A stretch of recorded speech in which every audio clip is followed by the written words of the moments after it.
Hello students, आज की class में हम देखेंगे 2021-22 का जो भी मोस्ट इम्पोर्टेंट बुक्स है और इनके अथर्स है, ये सारे डिस्कस करेंगे जो आपके कोई भी कंपटीशन एग्जाम के लिए हेल्पफुल रहेगा। ठीक, इनसे पहले हम पहला क्लास दे चुके हैं, आज ये 2 नंबर क्लास है बुक्स एंड अथर्स रिलेटेड। ठीक, देखिए दोस्तों, आज की पहला किताब है the legend of Birsa Munda. इनका अथर है तुहिन ए सिन्हा एंड अंकिता वर्मा। ये बुक महाराष्ट्र के गवर्नर भगत सिंह कोश्यारी के द्वारा रिलीज किया गया था।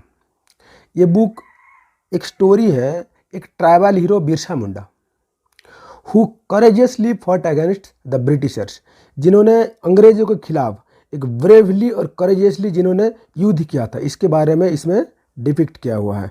The legend of Birsa Munda, इसका अथर है तुहिन ए सिन्हा और अंकिता वर्मा। नेक्स्ट देखो, अगला किताब है फेयरलेस गवर्नेंस। इनके अथर कौन है? Doctor Kiran Bedi. You know, doctor Kiran Bedi was the former lieutenant governor Puducherry. Puducherry के लेफ्टिनेंट गवर्नर रह चुके हैं। और आपको ये भी पता है कि Kiran Bedi was the first female और first women IPS officer of India. ये बुक्स में अपने 40 साल का पुलिस सर्विस और 5 साल का लेफ्टिनेंट गवर्नर में जो इन्होंने अब खुद सीखा और एक गवर्नमेंट यानी कि एक रेस्पॉन्सिबल गवर्नेंस कैसा होना चाहिए, टीम स्पिरिट, कोलैबोरेशन और इफेक्टिव पॉलिसिंग, इसके बारे में डिटेल एनालिसिस किया हुआ है फेयरलेस गवर्नेंस में। किसके द्वारा लिखा है? डॉक्टर किरण बेदी। तो याद रखो, fearless governance by Kiran Bedi. Next book, a little book of India. A little book of India celebrating 75 years of independence. ये बुक रस्किन बॉन्ड की है। देखो, आज रस्किन बॉन्ड की जितना भी बुक्स किताब होगा मैं इंपॉर्टेंट सब डिस्कस कराऊंगा, ठीक है, क्योंकि रस्किन बॉन्ड का बहुत इंपॉर्टेंट होता है। Little book of India celebrating 75 years of independence, ये रस्किन बॉन्ड का है। देखो, इस बुक में हम भारत जो पिछले 75 साल में जो इंडिया का फिजिकल और स्पिरिचुअल एट्रीब्यूट्स रहा है और किस तरह प्रोग्रेस कर रहा है आगे, ये सब इसी किताब में इन्होंने एक्सप्लेन किया हुआ है। तो ये little book of India by Ruskin bond. देखो, रस्किन बॉन्ड की अगला किताब है writing for my life. Writing for my life, ये रस्किन बॉन्ड के ये खुद अपनी निजी जीवन के जो सबसे एक्सेम्पलरी स्टोरी है, यानी कि अपने कुछ मेमोरीज, कुछ पोएम्स इसमें एक्सप्लेन किए हुए हैं। देखो, और एक इंपॉर्टेंट किताब रस्किन बॉन्ड की, it is a wonderful life. It is a wonderful life, ये किताब जब कोविड-19 चल रहा था तब इन्होंने लॉन्च किया था।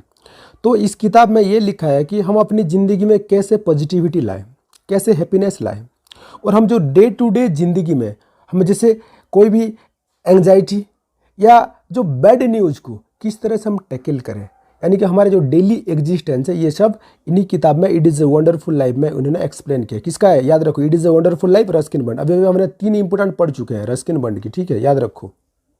देखो, और भी एक रस्किन बॉन्ड का जो इंपॉर्टेंट किताब है all time favourites for children, ये बच्चों का किताब है, all time favourites for children, Ruskin Bond की है।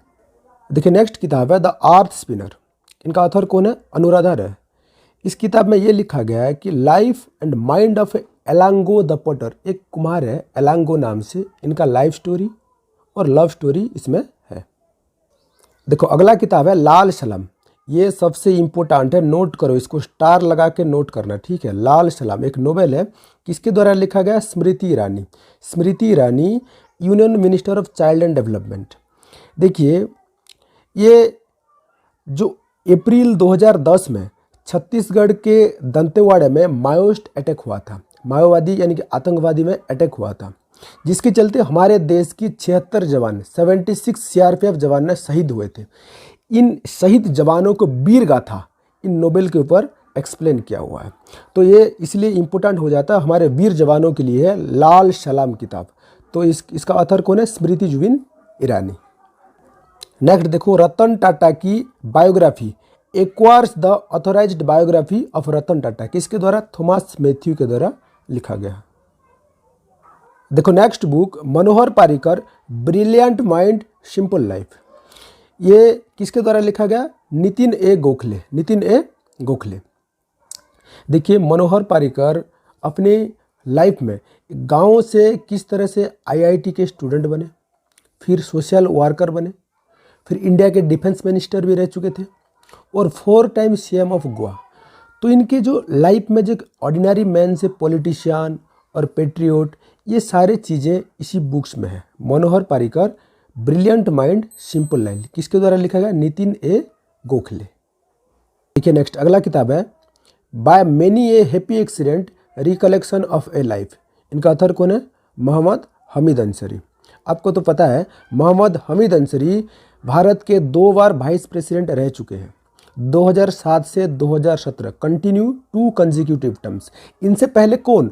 डॉक्टर सर्वपल्ली राधाकृष्णन 2 बार रह चुके थे और दूसरे स्थान पर मोहम्मद हमीद अंसरी। देखिए इस बुक्स में हमीद अंसरी अपने लाइफ में एकेडमी लाइफ से कैसे एक प्रोफेशनल डिप्लोमेसी बने, फिर अपना भारत के जो सेकंड हाईएस्ट ऑफिस, सबसे पहला तो होता प्रथम नागरिक प्रेसिडेंट होता है, दूसरा सबसे हाईएस्ट वाइस प्रेसिडेंट, तो कैसे पहुंचे, तो ये सब इसी में लिखा हुआ है।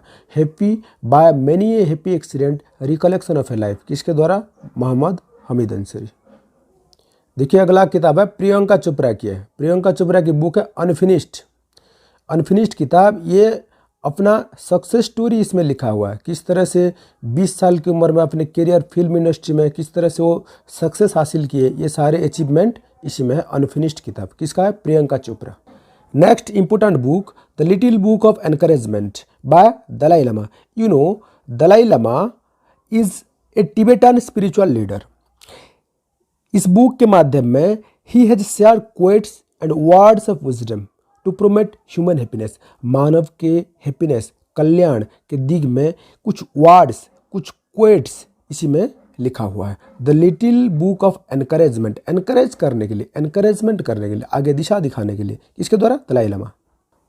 Next book the light of Asia by Jairam Ramesh. देखो द लाइट ऑफ एशिया का एक पहले भी एक किताब आ चुका था 1879 में, 1879 में। इसका ऑथर कौन थे? Sir Edwin Arnold. ये रिमाइंड करो, सर इडविन अर्नोल्ड के जो किताब के कुछ इंस्पिरेशन भी इसमें डाला गया है। किसके? गौतम बुद्ध।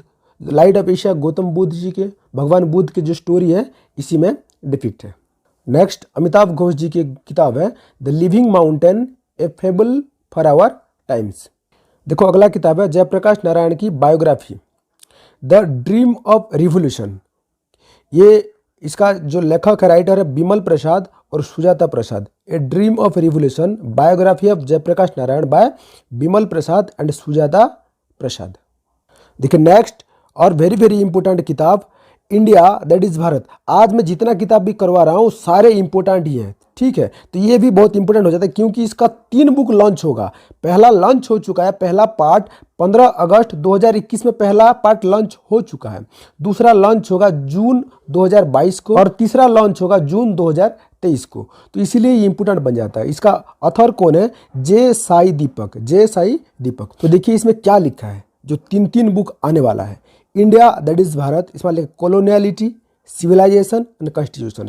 जैसे कि हम कॉलोनियलिटी से हमारा सिविलाइजेशन कैसे हुआ, फिर हमने हमारा सिविलाइजेशन आ गया, फिर कॉन्स्टिट्यूशन करके आज एक हिंदुस्तान जहाँ है, ये सारे इसी किताब के अंदर आएंगे। इंडिया दैट इज भारत, ये इसका 3 पार्ट आने वाला है। पहला पार्ट लॉन्च हो चुका है 15 अगस्त 2021 को।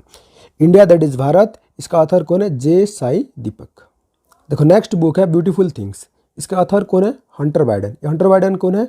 यूएस प्रेसिडेंट जो बाइडेन की बेटा है हंटर बाइडेन। ये अभी 51 ईयर्स के हो चुके हैं।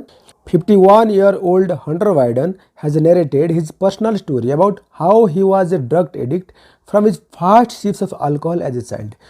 अपने बचपन से एक फास्ट सिप्स ऑफ अल्कोहल से किस तरह से वो ड्रग एडिक्ट हो चुके थे और इसी से कैसे इनको छुटकारा मिला, इन्हें किस तरह से इस प्रॉब्लम को फिक्स किया, ये सारे थिंग्स ये ब्यूटीफुल थिंग्स में इन्होंने लिखा है। कौन? Hunter Biden, US president Joe Biden की सन हंटर बाइडेन। नेक्स्ट बुक है Gandhi assassin the making of Nathuram Godse and his idea of India. किसके द्वारा लिखा गया? धीरेन्द्र कुमार झा। याद रखो नाथुराम गडसे गांधी को असैसिन करने में किस तरह से सफल होते हैं और नाथुराम गडसे का आइडिया क्या रहा है, इसी किताब के माध्यम में लिखा हुआ है। Gandhi's assassin by Dhirendra Kumar Jha. Next book the Commonwealth of cricket by Ramachandra Guha. Next Sudha Murthy ji की एक किताब है how the earth got its beauty.